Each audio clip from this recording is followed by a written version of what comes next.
నేను స్వామి హనుమంతరావు గారిని క్యాసన్పల్లి మా ఆశ్రమం హనుమంతరావు గారి శిష్యుడిని, హనుమంతరావు సర్వజన శిష్యుడిని. తర్వాత తుమ్మంచెల్లో మా అక్కగారైన ఎంపల్లి సీతారామ లింగరాజు గారు నాకు మన వైకుంఠ ఏకాదశిలో నన్ను గురువుని చేశారు.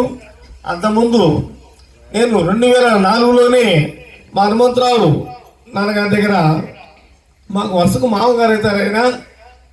అంతకుముందు నేను ఫస్ట్ ఉపదేశం తీసుకుంది పాండుచేరి అరవింద ఆశ్రమం తీసుకున్నాను. అయితే రోజు మా ఊరు తుమ్మచెరు సత్సంగ కార్యక్రమానికి సీతారామక్క గారికి వస్తుంటాడు మామయ్య గారు. అని నీకు వాక్శుద్ధి ఉన్నది, ఎక్కడ నువ్వు చెప్పగలుగుతావు కాబట్టి నువ్వు కూడా నా శిష్యుడిగా ఉండాలని చెప్పి ఆయన మళ్ళీ నాకు ఆ రోజు 2004లోనే ఆయన మంత్రోపదేశం ఇవ్వడం జరిగింది. అక్కడి నుంచి కూడా ఆ మహానుభావుడు చెప్పిన ప్రకారంగా ఇవన్నీ జరుపుకుంటూ నేను ఒక రామభక్తుడి.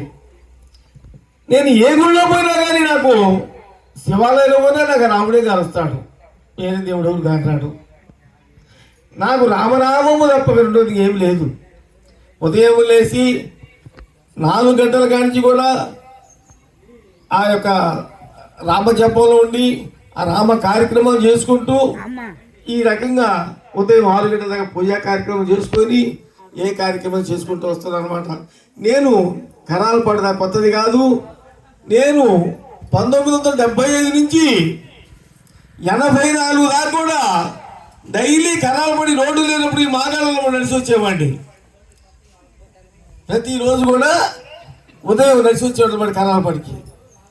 నేను ఏదో చిన్న చిన్న వ్యాపారాలు చేసుకుంటూ మా అన్నగారు నేను ఇద్దరం కూడా ఈ ఊళ్ళో బట్టల మూట వేసుకుని అమ్ముకొని తర్వాత ఏదో స్వీట్స్ రకాలు రోజు డైలీ తీసుకొచ్చుకుంటూ డైలీ ఈ ఊరు వచ్చేవాడు అనమాట.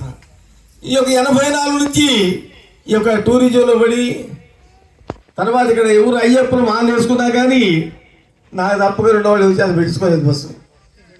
ప్రతి సంవత్సరం కూడా అలాగే పెట్టుకుంటూ వస్తున్నా. ఇప్పుడు మనం వచ్చిన కార్యక్రమం ఏంటంటే ఈ భగవద్గీత పుట్టినరోజు. అసలు భగవద్గీత అంటే ఏంటి?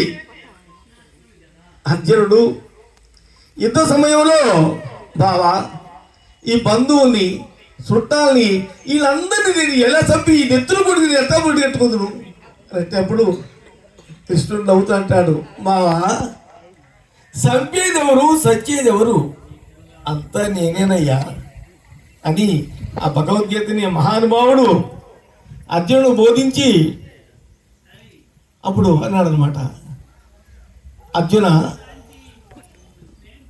ఈ ఆత్మ భూమి మీద పడ్డాక పుట్టిన కాంచి మళ్ళీ